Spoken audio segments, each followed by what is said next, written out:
Thank you for staying with us. And Greg, before the break, we were talking about obviously human emotion and Sure. your personal experience. The power of forgiveness. How essential is that in all of this? I think it's almost universal in the ancient texts and the cultures.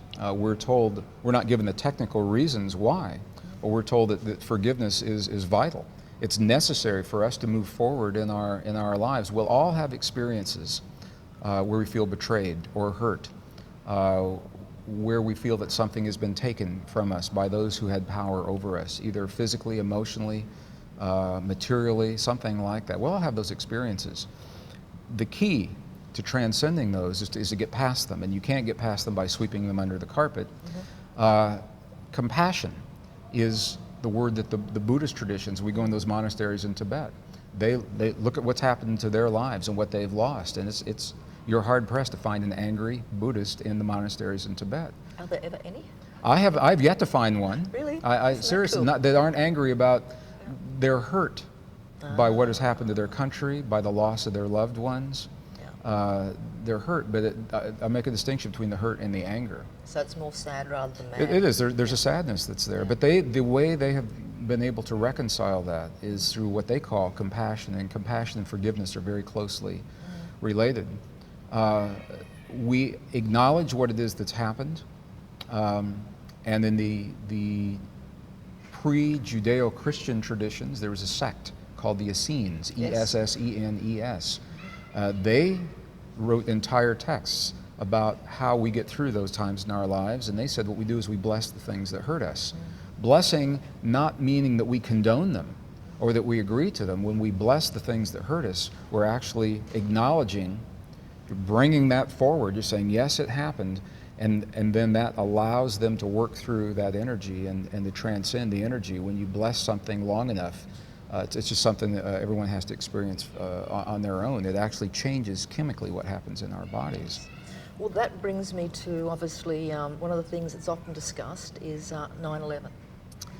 Now, with 9/11, I know you're in Australia. I was here. Your country took very good care of me over 9/11. I didn't know what kind of a country I was going to return to. Yeah.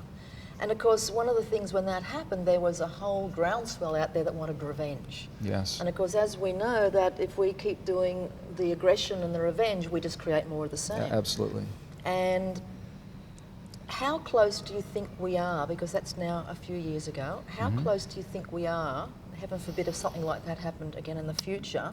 We as a civilization on the planet, or we as North America, or we as a Western civilization? As a Western civilization, if something like that happened, as I say, certainly don't want to create that now, do you think there's more of an understanding in the last 4 or 5 years that aggression simply breeds more aggression? I think people would be less surprised, because what we saw in 9/11 pushed human sensibilities to the very edge of what we believe is possible, what people are capable of. So a lot of controversy remains about how it happened, who's responsible, and all of those things. But whoever it is, irregardless of all of those suspicions, the fact that it happened, that someone could do something like that, it pushed human sensibilities to the very edge. And in that way, I believe that many people have been somewhat desensitized.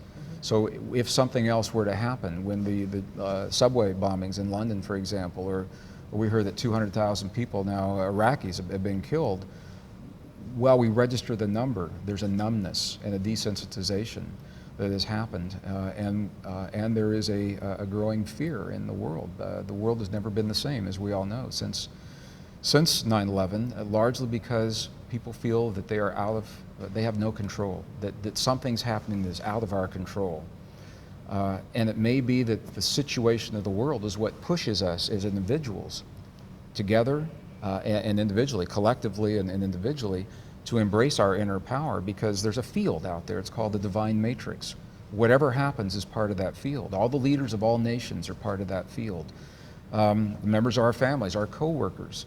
And when we understand that the world around us, and this is the language of quantum physics, when the world around us, we understand it's nothing more and nothing less than a mirror of what we have become from within.